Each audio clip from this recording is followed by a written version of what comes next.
Hey guys, so welcome to Comfy Cozy Up. So today is all about all the books I read in May. So May was a really good reading month. I read 9 books. 4 of them were physical copies and the rest were on my Kindle. So yeah, my Kindle has been getting some work done.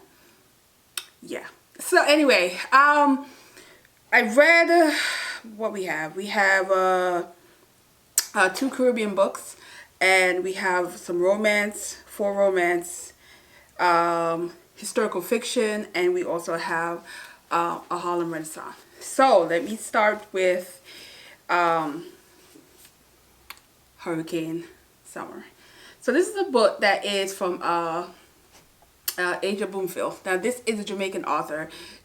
There are things that she did in this that stirred the pot, that got discussion about authentic situation. In terms of, she has a glossary. She put a glossary in this book of patois, in terms of some weren't quite accurate, but at the same time this is a YA. Now if this was an adult book and she put a glossary, maybe I would have been a little bit annoyed by that, but it's a YA. So when I saw a bunch of adults getting upset about it, I kind of scratched my head like, okay, it's not that serious. But that's what happens when you do Caribbean books and we are protective about our dialogue. Some people are more emotional about it than others. So anyway, the gist of this story is a young girl whose father abandoned her mother, and her sister in Canada. So now she's going to spend summer with him. And she's there, and immediately when she got there, she realized he has not changed. And she is still chasing the possibility, the fairy tale of having her father in her life the way she imagined him as a father should be there. In essence, he's not there at all, but she's holding on to hope. But she's getting to know her friends that she knew, well, one particular friend that she remembered when she was young, and also new family member that she doesn't know, and her interaction with them. She is also looked at in a different way. Even though she doesn't live wealthy, she's struggling with her mother in Canada. She's still considered better off, doing well in the eyes of the community, where there's a lot of them are in poverty.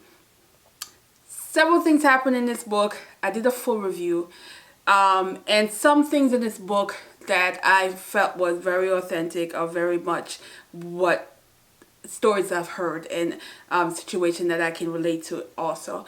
But then she also adds things in there that I didn't think was necessary, that made the book just over the top, and just an author who wanted the most dramatic thing.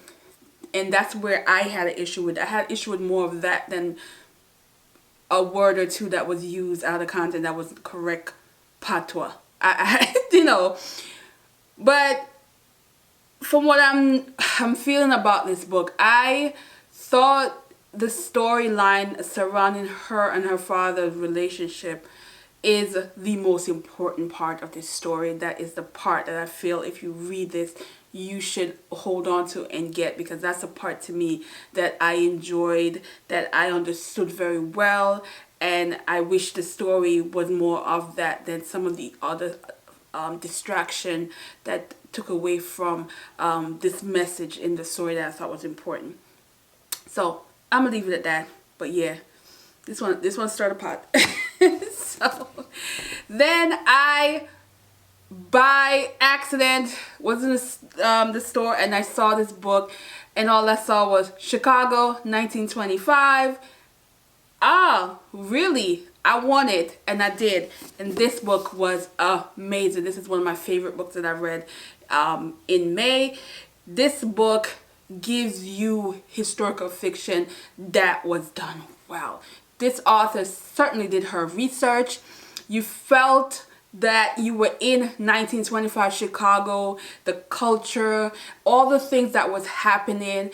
And also, this is not a romance. Even some people are putting it as a romance. No, it's not. It's not a romance. Now, there is romantic content in this, because the story started with a young girl who heart was broken when a man that a young boy that she fell in love with, who left and she didn't know why. 3 years later, she's working as a dancer in a nightclub in Chicago, 1925. Just imagine the kind of dancing she was doing. Anyway, he showed up there, and now there's this mystery about him. Why did he leave? What kind of business he's dealing with? Who is he around? That kind of deal. This thing that unfolding about him that she didn't know. Because of how he was portrayed, you know, he is the college black man that's supposed to have it, come from a family that has it, that kind of deal. But it's just, you get to see everything that's happening because she somehow got herself involved in something that just was just not good for her. She wanted a better opportunity, so she went to another nightclub to audition. And this is a nightclub that has more of the Hollywood scene that comes in there, in terms of she might be able to crack into that field. And she went there by lying to her current employee, and was, in terms of getting away with it, she was told, hey, well, since you to go to this place and deliver this envelope. She didn't know what was in this envelope. Needless to say, it opened up a can of worms for her. All kind of racketeering and gambling and murder, and oh my God, it was everything. Everything. You know, you get the mention of gangsters that were around at that time. You know, Al Capone is in there. You get all the black gangsters that no one mentioned because, you know, they were black gangsters, so they weren't important, but they were gangsters. They were just as dangerous. You get all of that. You get what was happening with the weather. I mean, she did her research, so a lot of things in this I actually went and Googled myself, and it was so accurate. And also, she used characters, but articles on newspaper to create some of these characters. So it's not all false, you know, fiction. There's some kind of, you know, facts in some of the cases that she was able to make her own in this storyline. Love it. And then another thing, she is of Caribbean heritage. Her grandmother came from Jamaica, and I like that. I learned that, and I said, oh, let me find out, you know. So yes, if you're looking for really good historical fiction, do not pass this by in the bookstore. Pick it up. You know, Wild Women and the Blues, yes. This was good. This was done good. This was definitely one of my favorite books that I've read this year, and I'm here for it. Then we have Eileen. Tessa Mushrig. Yeah, I'm butchering the last name. This was a finalist in the 2016 Man Booker, and this is a story that I liked. Surprisingly, I liked the Nutcase, the whole finding yourself, the whole wanting to escape. This is a woman that is basically, you know, lived a really harsh life where, you know, our self-esteem broken down, you know, mostly through her family, and living this shell of herself and wanting to escape, but every time use excuses not to escape. And particularly, you know, even when things were really bad, you find yourself reading the page and, oh my gosh, she's back. But you know she's at some point going to escape, because the story is told 50 years later. She is now an old woman, and she's telling this story. So you know she got away, but you just don't know, how did she escape? And as you're reading this and you find out how, you're like, this author got some serious twisted mind to come up with this storyline. This was an interesting read. It's not everybody's cup of tea, because it is a very kooky character that's not quite likable at times. But you get her, and you're rooting for her. But at the same time, you're scratching your head because you want to tell her, girl, what the hell? Because she has this gullible aura about her. Like, people just can feel her out and take advantage, because she's a person that wants to be wanted and wants to be liked. And somebody decided to take advantage, but my God, this was good. This was good. And then the next book is why I am on this mission to read as many Harlem Renaissance books as possible. It's just gonna happen, and that is Black No More by George S. Schuyler. Guys, when I say a lot of those Harlem Renaissance authors took chances, they were very creative because they had nothing to lose. They were hard to get a publishing deal. A lot of times their books were just sitting there for years before they got published. So they was just writing and taking chances, and whether or not you pick it up, that's kind of deal that you get. So you get those creative story that was ahead of its time, and there are several people that I know that when I think about it now, definitely copy off this man. Because this is a story about a doctor who came up with this brilliant medicine that can change a black person to white. And this is in a time period, we're talking the early time of Jim Crow era. And so life was harsh and things were happening, but it follows a young man. Not only is he dealing with all the racial issues, he's also dealing with the fact that there's this particular woman, that he wanted, that was not giving him a time or day because of the fact that he was not white or light skinned or anywhere that looks non-black as he was. So he decided that he's gonna do it. Then he becomes this white man. So now where does he belong? Because you get to see all the things that was happening. You're talking in New York, and where there's parts of Harlem that was predominantly black. The businesses were black. The housing were black. White people didn't live in these houses. So now you are a white man, don't belong there. But then you have this kind of you get these men or these black people who had these what's the word I'm looking for? They had these aspiration to do all these things that they couldn't do because they were black. So they took advantage of that, and this particular one did that, and he went down south. So now he fit in with the white folks. So now he can have his business, he can expand, he can do what he want, and he could go get that girl he want. Oh my God. So now all these black people doing it, taking a mess, and now becoming these white people. So now the white people are like struggling with the whole idea of everybody now that is black, you can't tell because they look like them now. So now they are struggling now with jobs, because back then it was very segregated, where the jobs that they would give black people and white people. So now these black people now that are white are taking these jobs. And so now there's a job shortage in the area where white people are working. Now when you have the black people, there's nobody to work for the jobs that were considered white people jobs. Then you have housing issue, because now a lot of these housing that was black are getting empty. So you get all these now political issues, economic issues. So now you have these parties now. So you have the people who are very pro-black, are not happy about it. Then you have the white folks who are just not happy about it at all. Then you got the pretenders that is like, oh no, we need to check and balance kind of deal. So now you have issues that comes up that you don't think about. There's one particular man who was, now he wants to test to see who's the whitest. So we want to prove that we're white. And when he did his DNA test,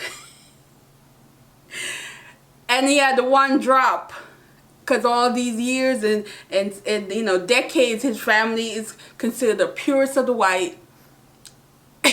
That wasn't the case. Let me tell you, the irony of some of these stories that was in this book, this is a short book, had me laughing so hard, because it just shows you how ridiculous some of the issues that we're having is. And it's to the point where you get that whole idea now that people who are black that now becomes white are actually more white than the white folks, because the white folks' skin color is no longer white. The black folks that took the thing are now extremely pale. So now there's this whole idea of reverse issue. You just have to read this, guys. You just have to read this. This is considered speculative. Oh God, I cannot pronounce that word. You know what I'm talking about. it's considered in that early stage of speculative fiction. Yeah, I got it now. And it really is filled with so much, and it's only 120 pages. I would read this again. I think this is a book that a lot of people should read because has this entertainment value to it, but the message in this is so clear and so like ironic and so make you know think of all the silly things that we are experiencing now that is driven by race. And this was good. This was good. If you haven't checked this book out, please do. It is worth reading. It is one of those Harlem Renaissance books that's a gem. Yeah. Now, let's go to the ebook. Now, the first book, the reason why I had to read on the ebook because I couldn't find the cover that I wanted at the time. And then when I did find it, it wasn't going to get here till like the end of June.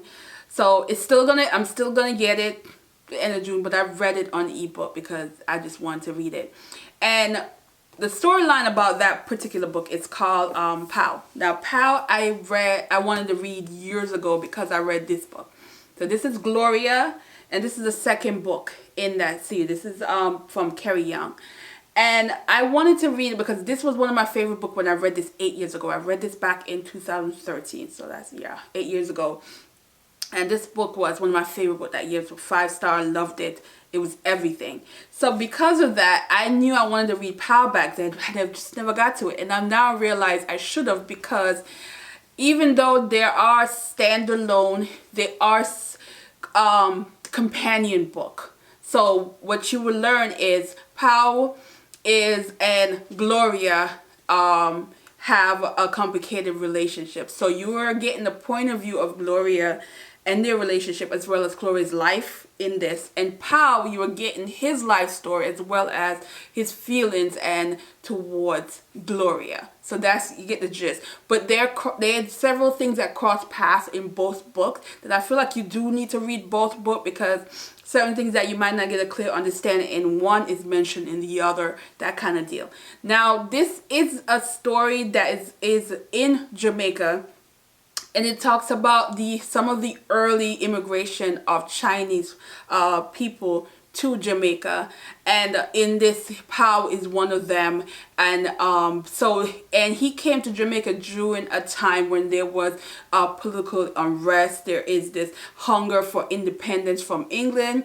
So there is that going on, and this political group. So you hear about Buster Monty, you hear about Norman Manley, the first Norman Manley. You hear about a little bit about Paul Bogle, not as much, but you hear all these things in this story that you know, and if you are Jamaican, you are very familiar with the history of this. Now, if you are not familiar, these are the kind of books that you should pick up, because it does give you a lot of accurate Jamaican history. And this is from where the book started in 1938 all the way to about, I believe it was early 90s. So there is a lot of things in there, including there's a particular year that I was born that was mentioned in there, because I've heard all the time my mother saying she barely made it to the hospital because there was a lot of political unrest, and I was born in the middle of an election. So, you know, that happened in the story. But what I think for me, what I wrote down is, there's love, there's family, there's political, race, and economic things that is mentioned in this, because Pow has the stereotype, and also somewhat, it is true, a lot of times those Asian people that came to Jamaica, they were the shopkeeper. They had the stores, and even now they still do. And there is this idea that that's what you're supposed to do, and you have Pow who doesn't want to do that. So he chose an alternative lifestyle that's not really the greatest, and got himself in a point where he's either protecting folks or getting paid to clean up mess. And so now he met Gloria, and Gloria was in one of those that needed protection because of the lifestyle that she had. And so, and you know, this, you get how their connection happened and how he had to choose to marry someone who fit in the economic standard that he's supposed to choose, the cultural standard that he's supposed to choose. And he's torn now with two families that he's created. So you learn a lot about him in a sense, but because I read Gloria first, I had this different take on him with Gloria that I do now when I read his story. You kind of get into the mind of him in power, and you see why he chose certain things. But then there's that frustration because of sometimes he's not connected with certain things that he does. You kind of don't even know why he's doing some of the things that he does. It's certain expectation that he put on himself that he doesn't necessarily have to. But then you understand that he came from poverty in China and what was happening in China, the political unrest that was happening at the time, and why a lot of them left China, and come into a island that he doesn't quite feel like he belongs. It's now his island, his home, but he doesn't quite belong. So he doesn't understand certain struggles that Gloria goes through. And there's that complicated this attachment. He was not, what's the word I'm looking for more? He's disattached, not sure how to even respond to certain things that she says or certain things that she expects from him. And it's, so I found this interesting. I am going to read the last book in the series. It's 3 books, and then perhaps do a full review of all 3 books, because I did end up going through some of the chapters in Gloria, because it was just certain things I'm like trying to connect the dots. And so I'm definitely going to read the last book in the series and then give you guys a total thing on that. But what I would say is, it is one of my favorite books as well this year. It's no if and but it definitely gave me everything, and very memorable, and it's very up there with Gloria. So if you're looking for a really good book, Pow. Start with Pow. I definitely think for Caribbean, if you're looking for a Caribbean based book, and you will learn a lot. Look, I tell you, she packed a lot of historical content in that book, and I think you get a better understanding of the past and the struggles and how Jamaica is where it is right now because of some of the things that happened, especially in the 70s and 80s. So yeah. So now we finished with all of those. Let's get on to Alexandra House, and she did. There's one particular book that it's up there with my favorite right now from the McCain Brothers series. And so we're gonna start with a short story that I did read, should have been, and that one is one of those where I felt like you get a taste of why she likes certain kind of male character, and this is one of those second chance romance. And there was a lot of over-the-top things happening in this one. So this one was okay, but it was just one of those where I'm scratching my head like, Lord, she loved these kind of characters. I did a review on this. I'm going to link it down. Then I started reading the series Love After. And this was her early work. This was her first book.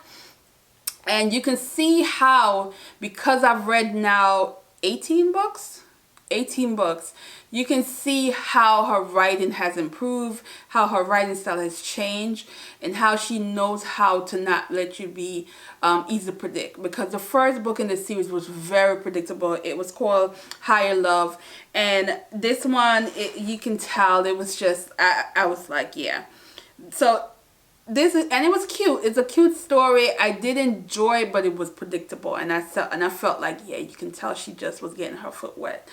And this is basically a blogger who found out while she was out on a story for a festival that her fiance was actually engaged to someone else and expecting a child.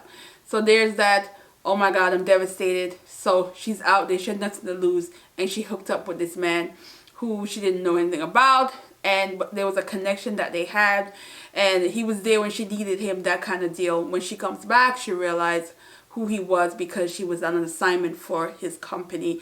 And then he also realized who she was. Then, hence to say, romance, complicated, all that. Predictable in a lot of ways, but I did enjoy it. Then she finally introduced Niall Adams in the second book, which is Made to Love. And I absolutely love this. This is when she knew how to do her poetry, because I like Alexandra House is also a poet, because she wrote all the poems for Niall Adams, and I'm telling you, it was so good. It gave me Love Jones. If you are a Love Jones fan, you will love this. This just gives you that vibe. That was, you know, Niall is Darius up in there. And you see how their love connection happened, and you wanted it to happen. You were rooting for them, you know, especially being that she's like one of those person that jumps too quick. But in this, when she met him, she wanted not to do that. But you know it's gonna happen. But it was just so romantic. The writing was beautiful. I love this one. She did an awesome job. I thought she couldn't get any better. Then she came with Real Love, and this one blew all them 2 books out. She completely shocked me with Real Love. Real Love is one of those romance novels that I am so happy to read, where you know you're never going to forget. You know you're going to want to read it again at some point. This is how Real Love was for me. And Real Love is Denise and H also known as Hassan.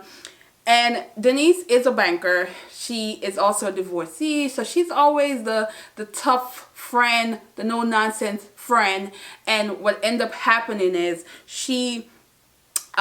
H walked into her bank, and she typically get the customers who won't take no for an answer. They want to know why they can't get that loan, that kind of deal. And she met him, and she explained that she can't give him the loan. And he was aggressive and upset and said some, you know, harsh things to her. And, you know, she took it. Then later on, they met again through his job. And, you know, things where she was able to realize what was happening and gave him some financial advice. And the financial advice actually worked for him. So later on, they met during the situation, and they started to become friends. And it's how their friendship went. It's just so sweet. And also the things that was happening in her life, there were changes that was happening to her that she didn't expect. Some good, some not so great. And it's just a family tale too, because you get to meet her mom, the relationship she had with her mom, his relationship he has with his brother and his parents. There was so much going on in this, but it was done in a way that it just made me smile. You're rooting for them. You want the romance. This was really good. I was impressed. I was really impressed by, you know, by this one. And it's also H is also a tattoo artist. So, you know, when he talks about art, and a person like me who love art, and I do not have any tattoo, but I always find them fascinated on people's body. And it's just how he talks about tattoo in a way that it's just written well, and it gives you this, you can imagine that he likes to put art on the body, but he also likes to put art in painting. And you can just imagine what his paint work will look like because of his imagination. And he's a sweetheart. He's just, I just love it. I love the family connection. I'm impressed, and I'm such a, you know, there's only 1 book left. You know, 1 book left, and I will be completely done with Alexandra House. I cannot believe I read 18 books from this author. She does have some holiday short story, but I'm just not going to read them because they're Christmassy, and I don't feel like reading those. But she has 1 full-length novel that is on Polo, and I am going to read that next. Probably not until July, because it's all Caribbean in June. But yeah, guys, I just love this. So if you have like any other author that you think I might enjoy, that I might want to binge read their books, let me know. There's not a lot of authors that do this to me. Just not. Very few authors have ever done this to me, where I want to binge read all their books. But she did this, and I wanna fall again for another author. Thanks for watching, and check me out in June. Again, there's gonna be several videos Tuesday, Thursdays, and Saturdays. So thanks for watching, guys, and have a good day. Bye.